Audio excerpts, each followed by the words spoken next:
Assalamualaikum warahmatullahi wabarakatuh. Pemirsa, bertemu lagi bersama Widi dalam Talkshow Kesehatan kerjasama Rumah Sakit Umum Daerah Langsa dengan Radio Cotkala FM.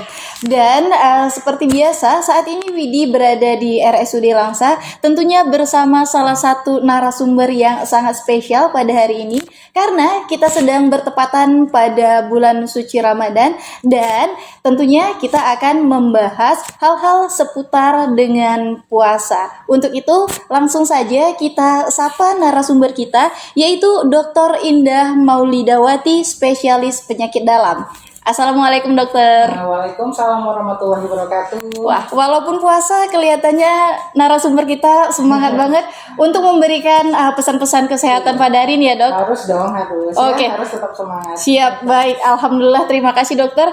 Sebelum kita memulai perbincangan kita pada hari ini dokter, mungkin boleh disampaikan sedikit profil dokter kita pada hari ini agar masyarakat yang ada di rumah ini bisa lebih kenal dengan narasumber kita. Silakan dokter. Oke, baik. Nama saya Dr. Indah Maulidawati, spesialis penyakit dalam.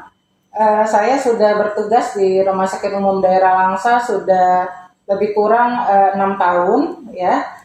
Dan sehari-harinya saya melakukan pelayanan di rawat inap, ya kan, visitor dan lain-lain. Dan juga ada juga poli. Ada poli Saya juga ya dokter. Ya, poliklinik itu di poliklinik penyakit dalam setiap hari Selasa dan juga Rabu. Selasa dan juga Rabu. Iya. Oke, jadi mungkin nanti kepada pemirsa yang ada di rumah, kalau ingin konsultasi masalah kesehatan lebih lanjut, bisa langsung sambangi dokter kita di RSUD Langsa ya dokter. Iya. Oke. Nah langsung aja nih dokter, kita berbicara mengenai kesehatan selama berpuasa ya dokter ya. Nah biasanya nih dokter, masalah-masalah kesehatan apa aja yang sering dikeluhkan oleh masyarakat ketika berpuasa nih dokter? Puasa ya. Nomor satu mungkin yang gangguan lambung, pencernaan ya. Nah itu yang paling sering ya dokter. Paling sering itu nomor satu ya kan. Biasanya dengan sindrom dispepsia yang dengan nyeri ulu hati, ya kan, dengan mual, gembung itu ya yang biasa. Kemudian kadang-kadang ada juga yang sakit kepala ya, terutama kita saat ini lagi musim kemarau ya, panas mungkin, ya dokter. Iya, kurang minum mungkin suatu sahur ya kan. Itu yang paling sering sih, selain yang lain-lain mungkin ada demam atau apa ya, batuk ya, seperti itu. Nomor satunya yang pasti gangguan pencernaan, terutama lambung Ya dokter ya. Nah ini justru kalau kita kaitkan dengan prinsip Islam ya dokter ya, justru dikatakan bahwa puasa itu bisa menyembuhkan lambung. Nah ini gimana nih dokter sebenarnya? Apakah ini tidak bertentangan dok? Tentu enggak juga sih ya kan, selama kita ada tips-tips nanti yang mungkin akan saya berikan supaya kita tetap bisa melaksanakan ibadah puasa dengan lancar dan juga dapat pahala dan juga kita terhindar dari keluhan-keluhan lambung itu. Oke, begitu ya dokter ya. Iya. Oke dokter, berarti ini tidak ada perbedaan yang kontra gitu ya dokter ya antara prinsip Islam dengan prinsip kesehatan tadi. Tidak, ya sama dokter sekali ya. tidak. Oke, nah tapi masih banyak nih dokter orang-orang yang mengeluhkan kesehatan lambungnya, bahkan merasa mungkin beralasan nggak sanggup puasa nih karena lambungnya naik. Iya, nah ini gimana nih dokter? Salahnya sebenarnya di mana? Bukan kita mau mencari kesalahan ya dokter ya. Hanya untuk antisipasi. Ini gimana dokter? Oke, jadi mungkin langsung aja ya saya berikan tips-tips untuk penderita gangguan lambung ya kan. Selama kita selama melaksanakan ibadah puasa. Jadi yang pertama jangan lupakan sahur ya kan. Nah itu yang terpenting ya dokter ya. Nomor satu jangan sampai lewatkan sahur. Kemudian jangan terlalu terburu-buru gitu. Artinya kalau misalnya imsak kita jam 5 ya, jam 5 subuh ya kan, sekitaran jam 4 itu udah kalau bisa udah mulailah kita prepare ya dokter ya, makan sahur. Artinya kan kalau ya seperti di agama juga kita dianjurkan untuk makan itu pelan-pelan, ya kan, 32 kali kunyahan ya, mungkin nggak sampai 32 kali, intinya perlahan-lahan dalam ini ya selama kita makan itu. Kemudian satu lagi hindarilah ya kayak minuman-minuman seperti kopi ya terutama ya kan, kopi, soda ya kan. Ini yang begitu. minuman-minuman atau makanan yang memicu Iya, lambung itu tadi ya dokter. Mengandung kafein ataupun soda itu kan Yep. merangsang ya, Yep. merangsang peningkatan asam lambung Iya ya benar kan. dokter.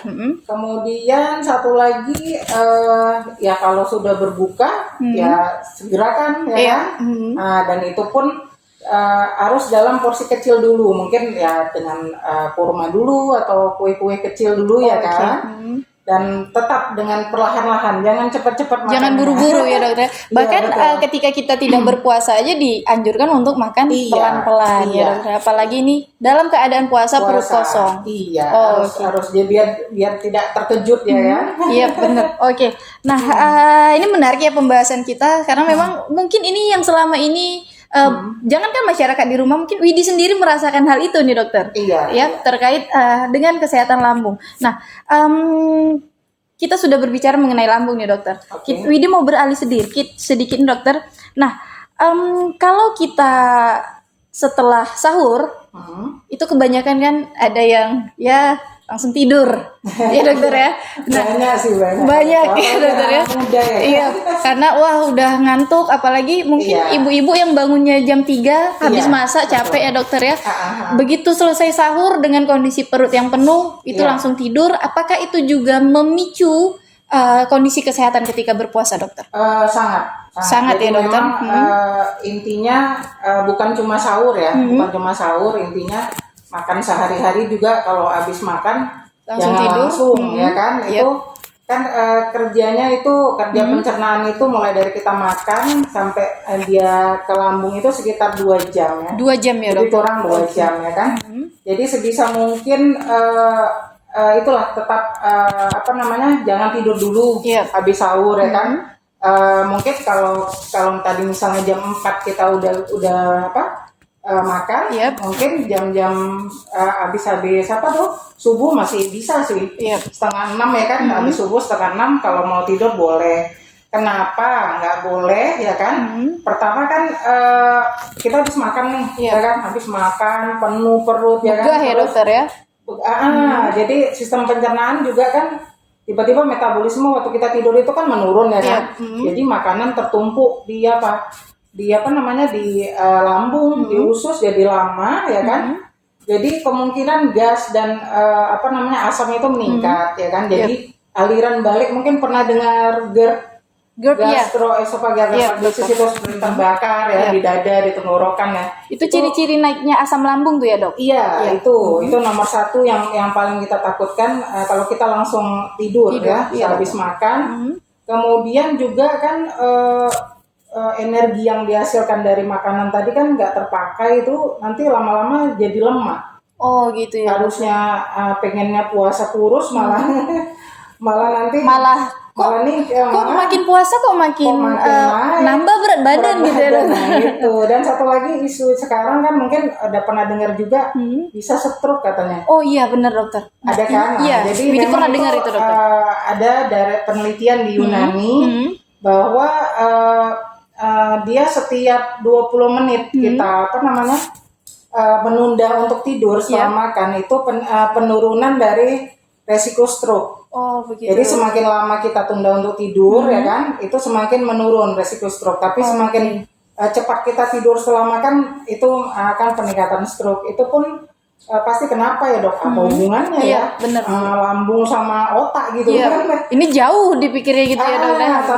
Mungkin orang ini buat apa aja ya kan berita. Tapi itu jadi mekanismenya kita kan tadi refleks tadi aliran balik karena kita penurunan pengosongan lambung karena kita keburu tidur ya kan, itu naik makanan tadi kemungkinan nanti bisa masuk ke saluran saluran pernapasan. Oh begitu. Disitulah nanti bakal terjadi penyumbatan saluran napas sebentar, walaupun sebentar, tapi kemungkinan untuk berhentinya aliran oksigen ke otak juga bisa begitu. Karena tadi refleks ya. Berarti memicu ya dokter. Memicu untuk terjadinya stroke begitu. Oke, baik. Memang pembahasan kita hari ini menarik ya dokter. Tapi kalau boleh nih ya dokter ya. Tadi Widi menarik ketika dokter mengatakan bahwa ketika puasa harusnya berat badan menurun, ini kok malah naik. Nah, ini biasa nih sering dialami oleh kaum Hawa ya dokter ya, bahwa puasa itu dijadikan ajang diet dokter. Diet, iya. Nah, bahkan ada yang ketika puasa olahraga lagi dokter.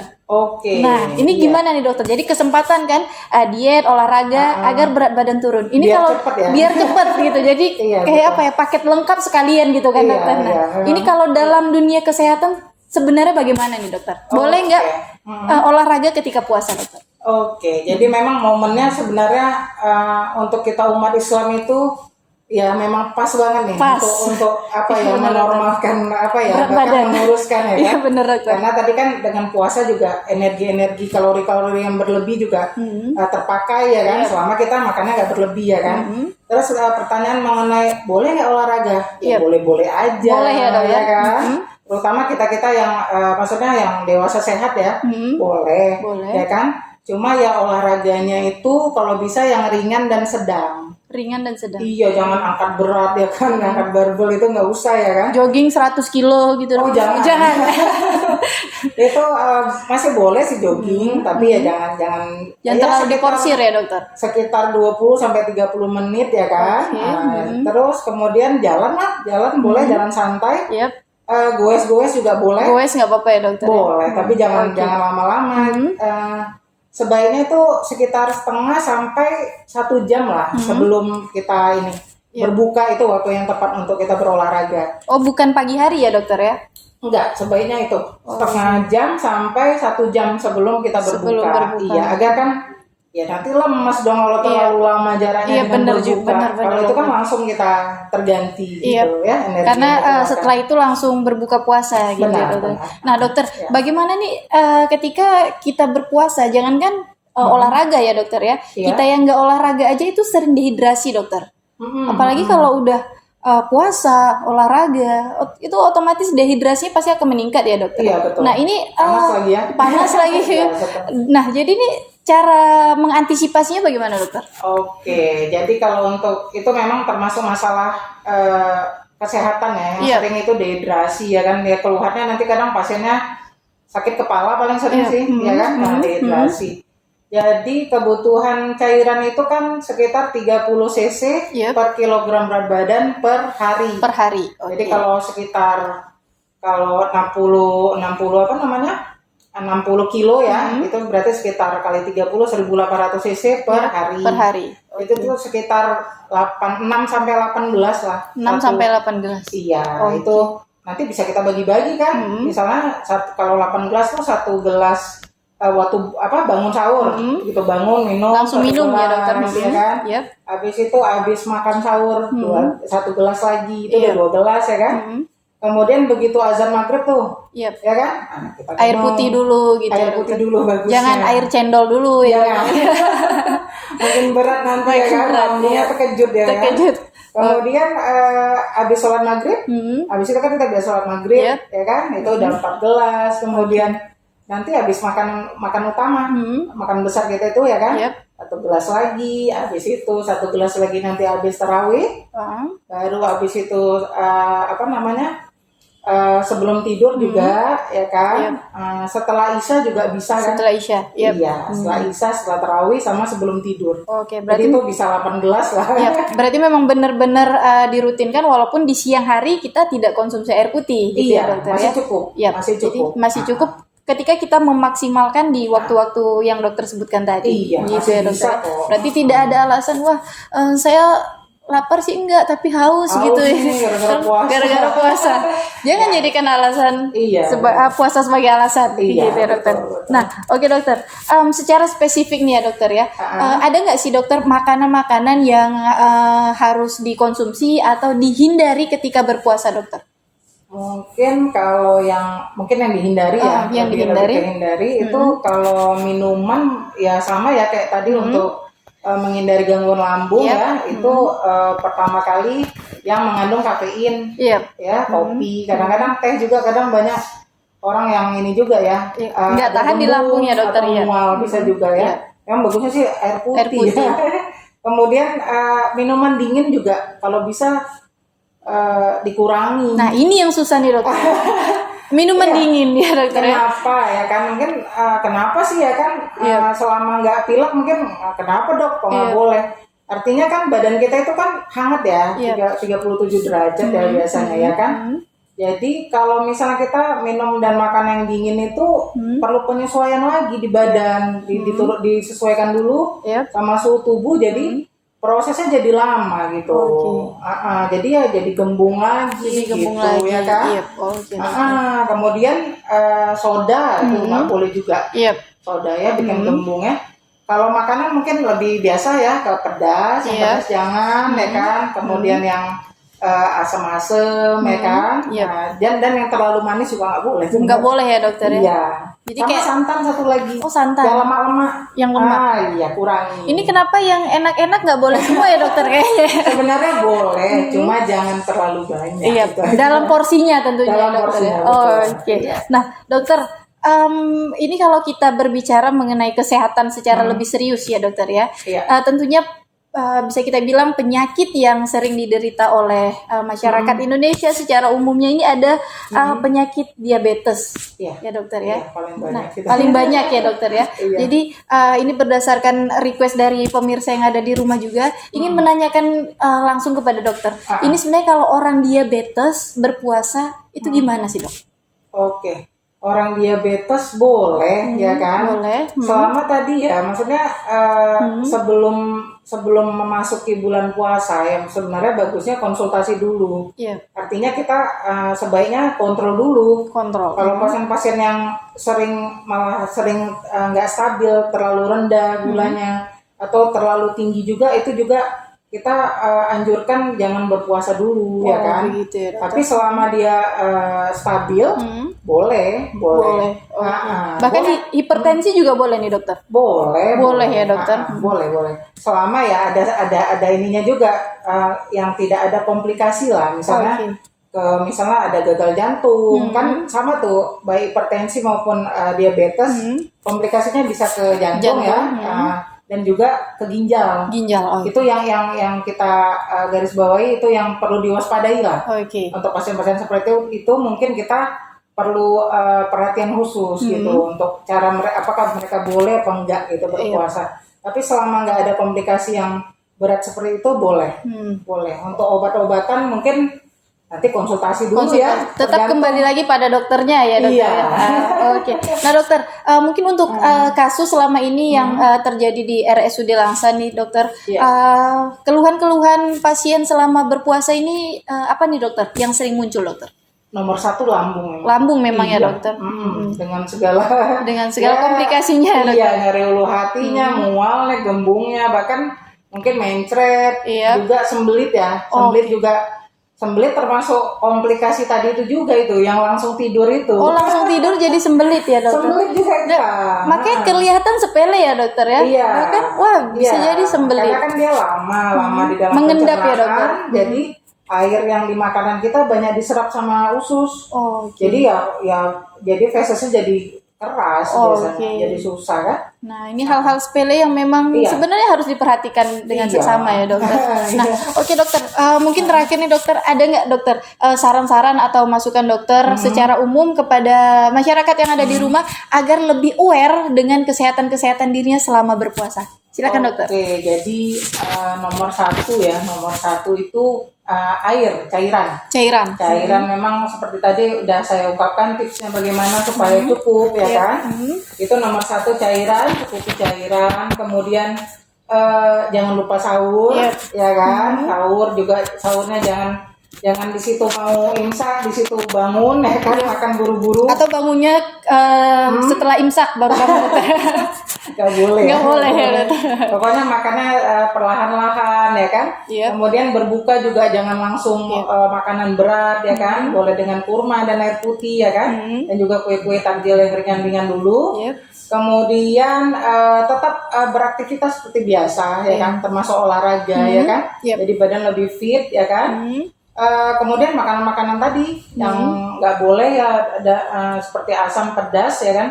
Dan juga lemak yang tinggi itu nggak boleh ya kan, seperti santan ya. Minuman juga tadi kopi, soda ya kan. Dan satu lagi yang penting, jangan stres. Jangan Gitu stres, ya, nomor iya. satu ya kan. Pokoknya apapun masalah Anda di rumah, jangan stres gitu Iya ya dokter ya. betul. Iya. Terutama selama bulan puasa kita kan banyak amalan yang bisa kita kerjakan Benar, untuk menenangkan benar, diri ya kan. Iya, biar lebih dekat pada Allah Subhanahu wa taala ya dokter. betul, insya Oke. Baik dokter, terima kasih atas waktunya. Karena memang perbincangan kita cukup menarik ya dokter Iya, ya. Dan semoga juga bermanfaat untuk seluruh pemirsa yang ada di rumah. Untuk itu Widi sekali lagi mengucapkan terima kasih Iya, dokter. Kita harus segera pamit undur diri. Baik. Dan kepada para pemirsa yang ada di rumah, nantikan terus talkshow kesehatan kami kerjasama Rumah Sakit Umum Daerah Langsa dengan Radio Cotkala FM. Untuk itu, Widi harus segera pamit undur diri. Wassalamualaikum warahmatullahi wabarakatuh.